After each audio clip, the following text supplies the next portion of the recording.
पंढरपुरातील मागील 3 महिन्यांपासून बंद असलेल्या विठुरायाचा गाभारा 2 दिवसांनी खुला होणार आहे। या नव्या गाभाऱ्याचं सुंदर असं रूप समोर आलंय आणि हा गाभारा पाहिल्यानंतर पुरातन काळातील मंदिर कसं होतं याचा अंदाज भाविकांना येणार आहे। 150 कोटीचा विकास आराखडा मंदिर समितीने राबवत असताना जवळपास 75 दिवसांपासून विठ्ठलाचं चरण दर्शन बंद होतं। मात्र आज जर आपण बघितलं तर येत्या 2 तारखेला म्हणजे रविवारी विठ्ठलाचं चरण दर्शन सुरू होणार आहे। मात्र आज जर बघितलं तर विठ्ठलाचा जो गाभारा आहे त्या गाभाऱ्याचं काम जवळपास पूर्ण झालेलं आपल्याला पाहायला मिळत आहे।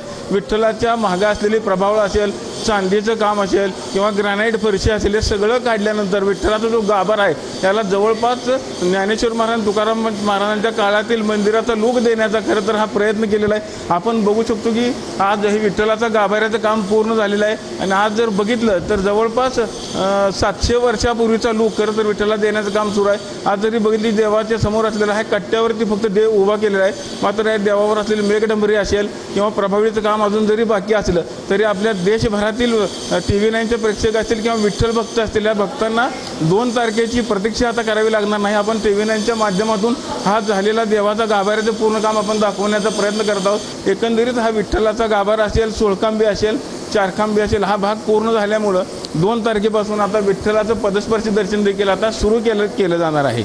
विठ्ठल मंदिरातून कॅमेरामन जगदीश डांगेसह रवी लवेकर, TV9 मराठी।